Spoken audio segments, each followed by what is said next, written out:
Since getting PFS, I have tried to sleep as well as possible, but I guess I never really understood how important sleep really is, how sleep needs to be practiced as we sort of practice diet and exercise. You can't really expect your body to sleep well if you don't create the right conditions for good sleep.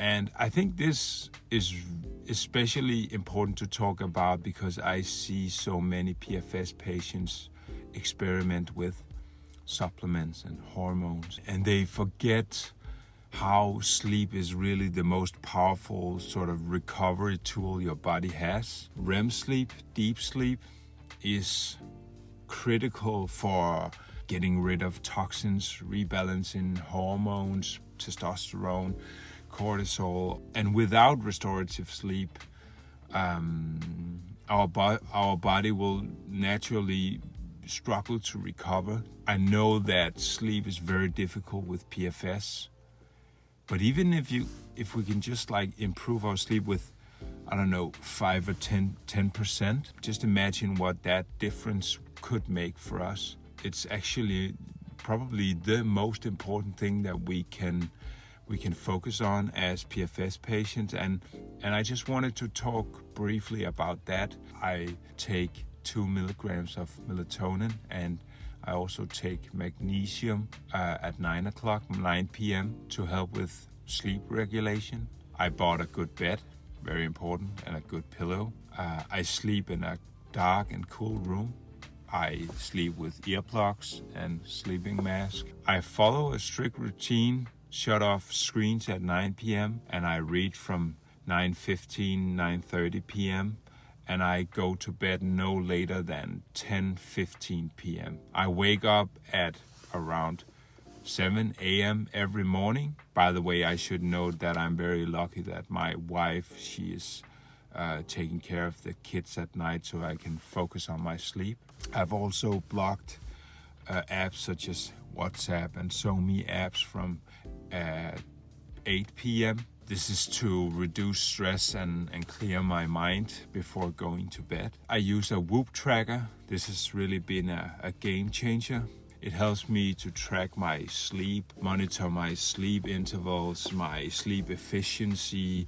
It monitors my heart rate, my resting heart rate, my heart rate variability, I think it's called. It tracks my REM sleep, my deep sleep, and I think this is really helpful. For some, maybe this will be too much information. Maybe it will be a sort of a stress trigger, but it has really been helpful for me because it really helps me sort of focus on getting good sleep, and it immediately tells me when I don't follow my sleep routine or if I don't take this seriously. It tells me I can see it immediately in the results, and I think this is a huge help. The Whoop tracker also helps me keep a journal.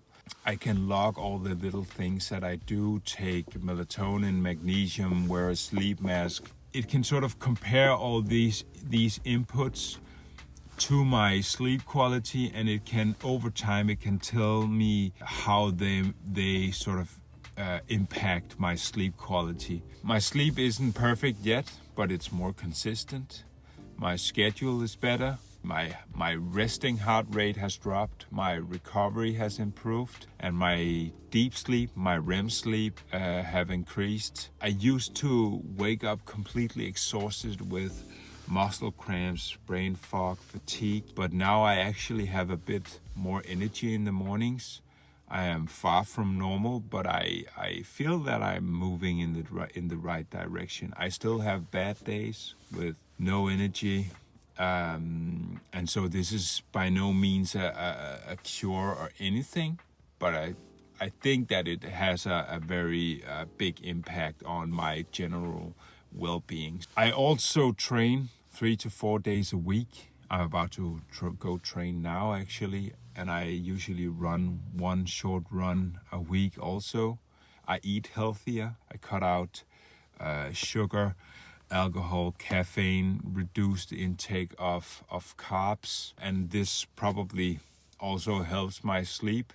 I'll talk about diet and exercise in another video. I think this is really important, and this is something that I want to focus much more on in the future. I think this is so overlooked, and I will keep you updated on how it goes. I encourage you to do a sort of a reality check on yourself and your sleep habits. I imagine that for most people there is room for improvement, and I think that this could potentially help you just a little bit. I hope that you will share with me what you're doing to improve your own situation. It would be very interesting to see if sleep has helped you also. And I just wish you the best. Have a nice day. Bye.